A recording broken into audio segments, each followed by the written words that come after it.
বন্ধুরা, আপনাদের সকলকে স্বাগত জানাই আমার ইজপ্রজেক্ট অ্যাট হোম ইউটিউব চ্যানেলে। আজ আমি তোমাদের শুধু একটি ট্রানজিস্টর ইউজ করে একটি কাট অন অফের সার্কিট দেখাবো। আজ আমি এই ভিডিওটি খুব শর্টে দেখাবো, কারণ এই সার্কিটটি ইউজ করে আমি এর নেক্সট ভিডিও একটি আনবো, যেটাতে এই সার্কিটটি এবং আরেকটি সার্কিট দিয়ে একটি স্মার্ট মডিউল বানিয়ে তোমাদের দেখাবো। জন্য তখন যেন তোমাদের প্রবলেম না হয়, তার জন্য এই সার্কিটটি আগে আমি তোমাদের একটি ছোট্ট ভিডিও করে দেখিয়ে দিচ্ছি। তো চলো ভিডিওটি শুরু করা যাক। এই ভিডিওটি বানানোর জন্য আমার প্রয়োজন হবে একটি 8050 এনপিএন ট্রানজিস্টর, দুটি 1K রেজিস্ট্যান্স। এখানে আমি দুটি আলাদা আলাদা রেজিস্ট্যান্স নিয়েছি, কিন্তু দুটোর ভ্যালু সেম, দুটোর ভ্যালুই 1K। আর এই রেজিস্ট্যান্সগুলির সঙ্গে আমি নিয়ে নিয়েছি আরেকটি রেজিস্ট্যান্স, যা দুটি এরকম এলইডির সঙ্গে লাগানো রয়েছে। এই এলইডিগুলির পজিটিভগুলি কমন করে পজিটিভে 1K রেজিস্ট্যান্স লাগানো রয়েছে। এরপর আমাদের প্রয়োজন হবে একটি 4007 ডায়োড। এরপরে আমি নিয়ে নেব এই লাইটটি অন অফ করার জন্য একটি টগল সুইচ। এরপর এই সার্কিটটিতে লোড হিসাবে ইউজ করার জন্য এরকম আমি একটি এলইডি নিয়ে নিয়েছি। এই এলইডিগুলি সিরিজে নয়, প্যারালালে কানেকশন করা আছে 3.7 ভোল্ট থেকে 4 ভোল্ট পর্যন্ত। আর প্রয়োজন হবে এইরকমই একটি চার্জিং পিনের, এবং তার সাথে নিয়ে নেব একটি 3.7 ভোল্টের লিথিয়াম ব্যাটারি। তো চলো ভিডিওটি শুরু করা যাক। তো বন্ধুরা, যে ট্রানজিস্টরটির পিন আউট ডায়াগ্রাম আমি দিয়ে দিচ্ছি, দেখো স্ক্রিনে। এর 1 নাম্বার পিনটা ইমিটার, 2 নাম্বার পিনটা বেস এবং 3 নাম্বার পিনটা কালেক্টর। তো প্রথমে যেটা করব, 1 এবং 2 পিন অর্থাৎ ইমিটার এবং বেসের সঙ্গে একটি 1K রেজিস্ট্যান্স শর্ট করব।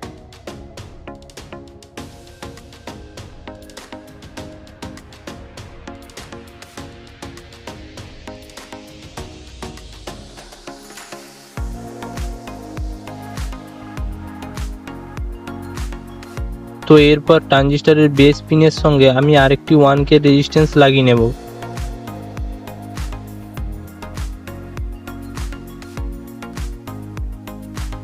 তো দেখতে পাচ্ছ এখানে আমার রেজিস্ট্যান্স লাগানো হয়ে গেছে।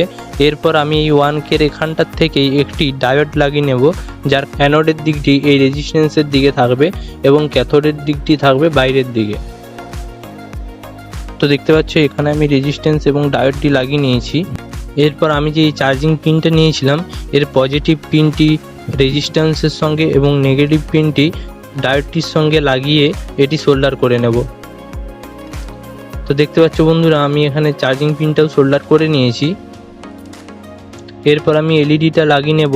এর দুটি তার যে লাগাচ্ছি, এখানে আমি দেখো তোমাদের পজিটিভ নেগেটিভ স্ক্রিনে দিয়ে দিচ্ছি।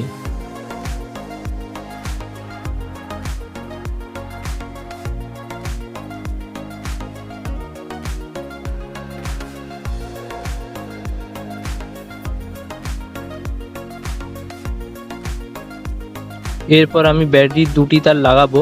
এখানে দেখো ব্যাটারির পজিটিভ এবং নেগেটিভ তারগুলিকে আমি চিহ্নিত করে দিচ্ছি।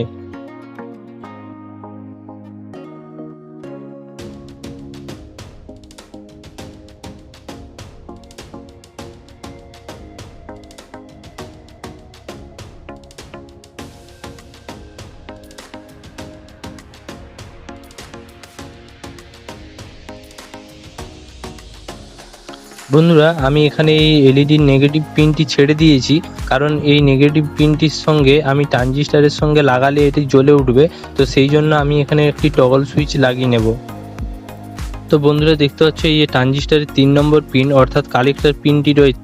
এই কালেক্টর পিনটি এবং এলইডির নেগেটিভ পিনটি দুটোকে আমি একটি টগল সুইচের দ্বারা কানেক্ট করে নেব।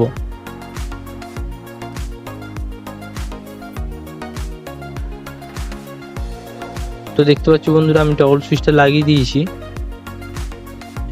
এরপর এটা আমি একবার জ্বালিয়ে দেখাচ্ছি, দেখো।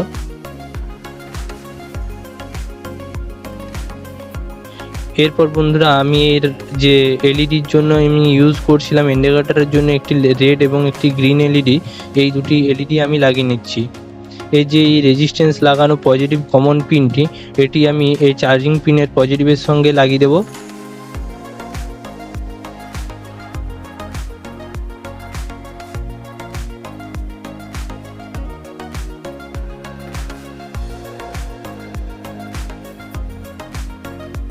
আর এর যে এই নেগেটিভ পিনটি রয়েছে, এই রেড এলইডির নেগেটিভ পিনটি চার্জিং পিনের নেগেটিভের সঙ্গে এবং গ্রিন এলইডির নেগেটিভের পিনটি আমাদের এই লোড হিসাবে যে এলইডিটি ইউজ করছি এই এলইডির নেগেটিভের পিনের সঙ্গে লাগিয়ে দেবো।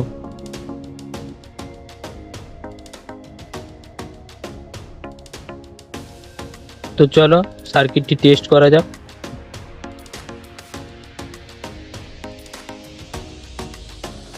তো দেখতে পাচ্ছ বন্ধুরা, এখানে লাইটটি ঠিকঠাক জ্বলছে, টগল সুইচটা অন করলে অন হচ্ছে, অফ করলে অফ হচ্ছে।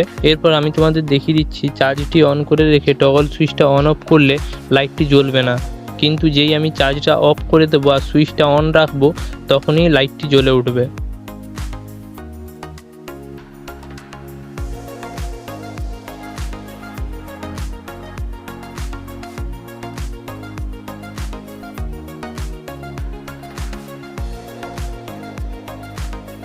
তো বন্ধুরা, আমার সার্কিটটি একদম ঠিকঠাক কাজ করছে।